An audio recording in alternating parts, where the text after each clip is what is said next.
This is Jay Michaels, and this is Boston Sci-Fi Film Festival Week on Channel I.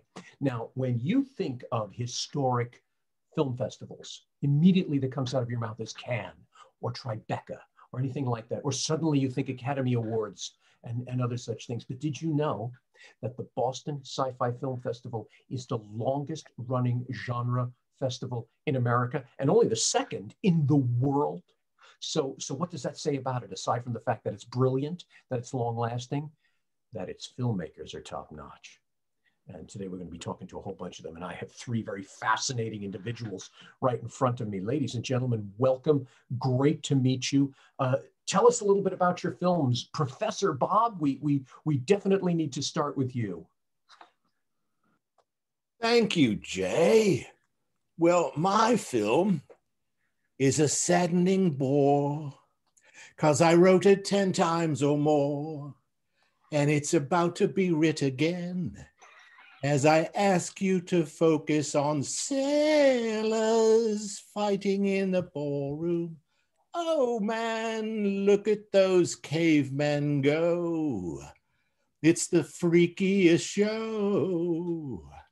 Take a look at the lawman beating up the wrong guy. Oh man, I wonder if he'll ever know. He's in the best-selling show. Is there life on Mars? So My film. So I work in academia, and when I first started calling myself a professor, I thought, oh, I hope I don't sound too stuffy and boring. Well, Professor Bob, you have just shown me that is not humanly possible. Okay, now that we know you write musicals, give us a quickie about your film. It is called The Bumbling Gentleman in the Bar at Tenjin Wan. And if you look on these corners, you can see stills from it.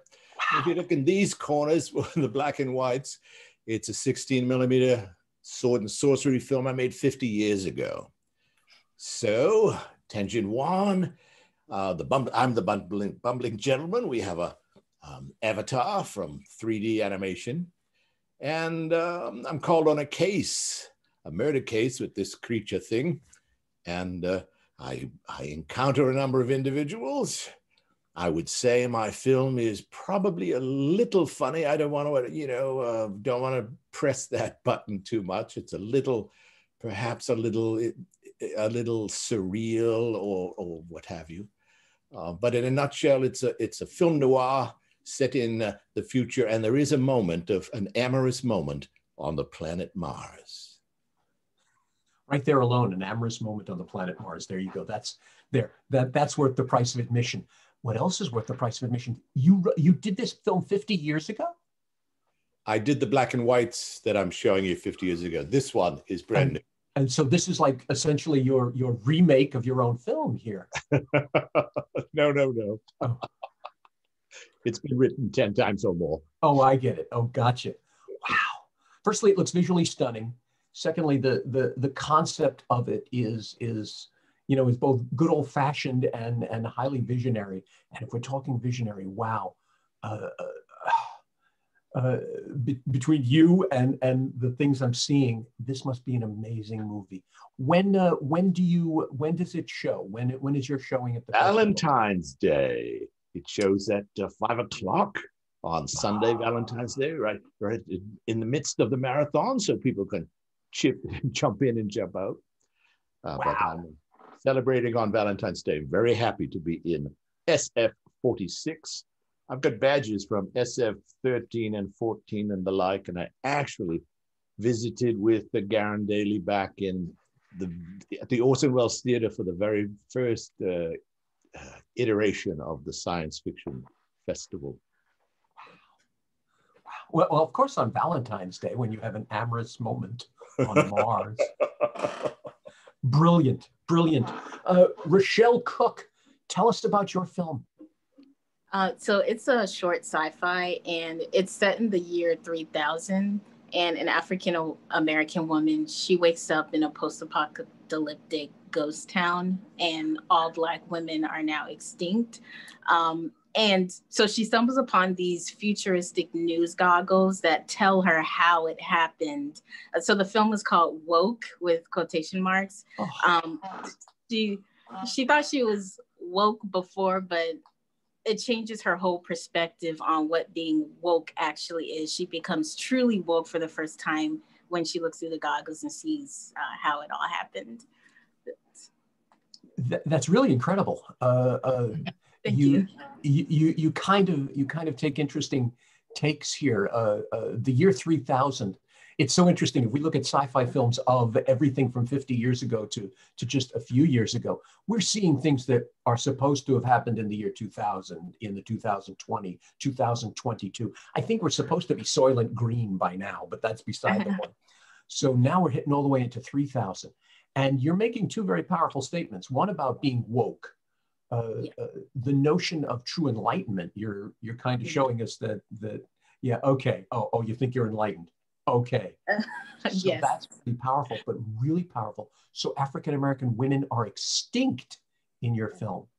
Yes. And Danae, the only Black woman there, she was the only one left behind to see how it happened, basically. Yeah. So. That opens the mind to so many fascinating thoughts, because we're in such an incendiary society these days. How long ago did you make this movie? We made it in the summer of 2019, and it wasn't until it was 2020 in February that we actually started sending it out to film festivals. So let me ask you, 2019, now we've never been at a dearth for racism and other things in this country, but the explosion happened during pandemic. How did you and your colleagues feel? Did you suddenly look at your movie and go, oh my God, were we channeling a year from now? Actually, so a lot of the commentary that I make as far as race relations, they're things that has been happening for a while now. And I feel like what happened in the pandemic during the summer, these are things that have been happening the whole time, and people have just finally started waking up. So I've been talking about these issues for a while now. And I'm glad to see that people are starting to finally pay attention. But people have seen the movie, and without me prompting them, they have said that it's very timely because of what happened in 2020, which I didn't even mean to do. So they thought it was very timely and connected anyway. So I was happy about that. So let's see, it's a movie about extinct African-American women, and yes. It looks like you're an African-American woman. Yes. So there, that's my snarky intro to the question. What in you, what was the inspiration for you to make this movie? Were there things that happened in your life or your friend's life? What was the inspiration? So because the film does have a twist ending, it's inspired by the Twilight Zone. So without giving away spoilers, I will say, I feel like being woke in the Black community is, you have to be this ignorant, narrow-minded person to be woke in the Black community. And I feel like Black women are judged for doing things that make them happy if it doesn't fit what being a Black person is supposed to be according to the Black community. So I'm not woke according to the Black community. I'm woke according to me. I'm an individual, and I'm just basically making a statement that Black women need to empower themselves, and they need to do what makes them happy and not what the Black community per se. Like, do what makes you happy and don't worry about the judgments that you'll get from the narrow-minded, woke Black community. But you will see in the film what those things are that Black women are judged for that they should not be judged for. You know, it's really fascinating, because that's your third irony here. Where do we allow ourselves to be sheep?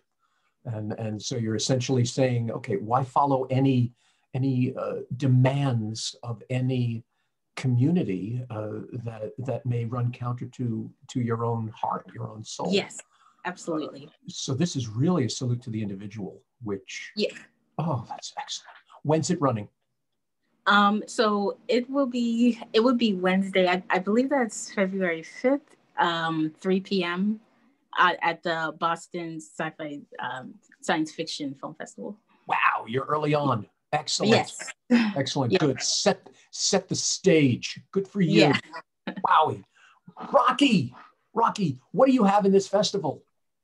Hi,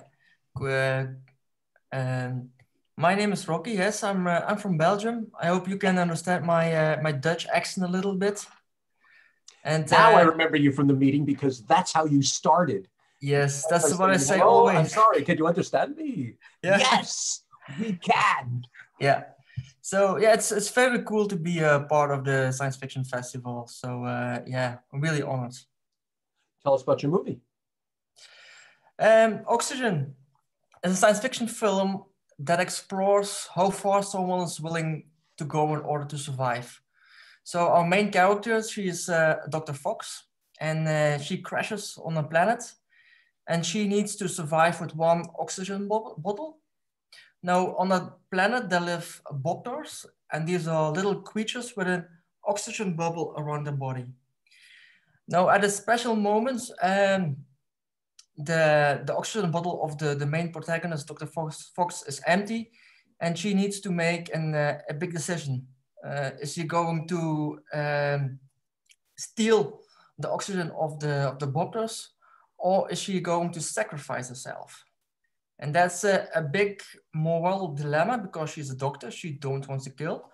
But at the end of the movie, she has to make a very difficult decision. And yeah, that's the theme of the story. So how far are you willing to go in order to survive? I'm asking you the same question, and Bob, I'm going to ask it of you. I was remiss to not ask this of you also, but Rocky, where was this? This is a very powerful statement because we all go through life euphemistically or right there on the surface to survive. You know, what must we do to survive? Yeah. It reminds me once a million years ago, when I was in corporate America, a colleague of mine got fired, and she got fired because another colleague decided to rat her out, decided to really screw things up for her. And when we finally went over to her and said, "How dare you do that to her?" She said, "It was her or me." And there was no expression on her face, and we were like, "Wow!" And it was chilling, but inside we all thought, okay, well, what would we do if our job was on the line? Now we're talking job, you're talking life. Where did this inspiration come from? The idea is not so old as the one of the professor, but this idea was created in 2008 during the last financial crisis when the banks were collapsing. And then I was thinking, can we tell this story in an alternative universe? So that's where I got the idea. So like one of my mentors said, everybody can be a killer if you push her or him to a certain level of pain. So, and that's something we need to think about, because the world is changing. There's climate change. There is possible a new financial crisis. There is more and more racism. There's more problems between the poor and the rich people. So yeah, it's a very important theme. Wow. Yes, it definitely is. I've always been a proponent that the fantastic within sci-fi is really the reality we have. It's just from more of a paranoid angle. Wow, that's great. When is yours running? I don't know. I'm not so good with dates. I can't tell, sorry. Well, everyone has to log on to bostonscifi.com to see exactly when everything runs. Professor Bob, now you would say you've rewritten this, what, 10 times, did you say? Wow. No, that's the spirit of the David Bowie song. Oh, okay. how did this idea how did this idea gestate from something you did so long ago into now? What was your inspirations? What was your reasons to return to it? What made this so alluring? I had a doubt. I had made about 5 years ago. I made a space movie, computer animated, what have you. And in fact, it played it did not play.